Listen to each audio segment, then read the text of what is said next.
Hi there, I'm Jody. I've been loving teaching English here in Barcelona for more than 20 years to both adults and children.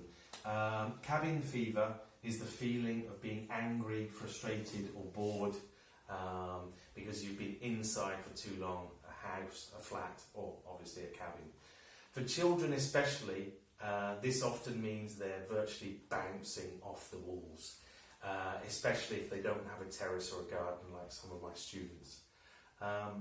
So what is cabin fever English? Well, it's my attempt at being a hummingbird during this difficult time with the coronavirus. It's my attempt to show solidarity with doctors, nurses and public healthcare workers for their incredible dedication and bravery. It's truly remarkable what they're doing. Some of my students and dear friends work in hospitals and they have inspired me to create this video. In my teaching, I've always given my students who have children ideas for ways to play games, do fun activities and generally involve them in their children's English, to be part of their learning process. I always tell them, if you have a better level than your children, you can help them, obviously. But if your children have a higher level than you, even better, get creative, they can teach you. The flow of knowledge can go from the child to the parent, or from the child to a brother or sister, or from the parent to the child. It's not always has to be a downwards flow from the adult to the child in this way. At this difficult time of quarantine, doctors and nurses are working crazy hours under horrendous conditions. At the same time, they're very aware that their own children are also suffering from cabin fever, as well as seeing one or both of their parents even less than they normally would. Many of my students are finding this time difficult too.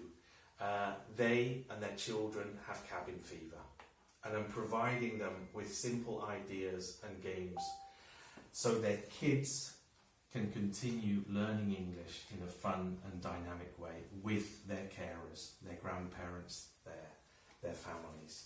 I thought that I could offer some ideas, inspiration and support to their grandparents, carers or families who are taking care of the doctors and nurses' children in the same way that I'm doing with my students who have kids.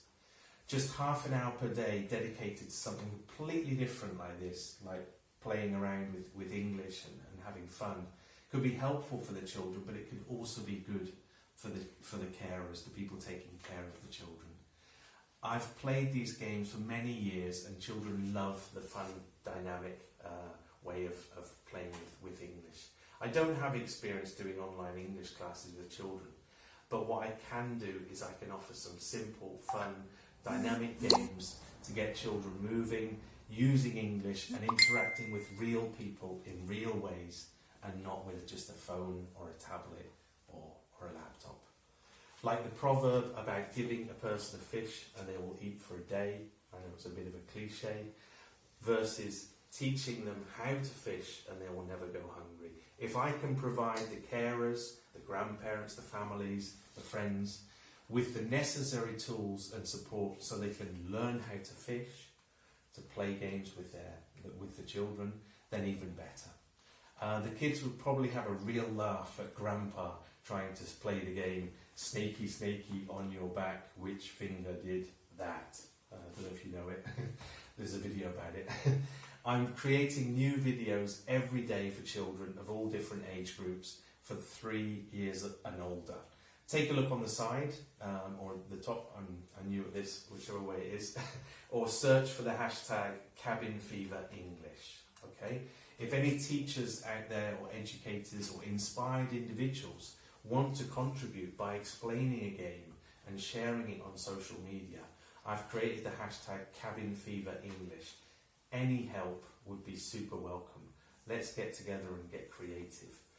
The videos are, of course, for anyone with children at home suffering from cabin fever.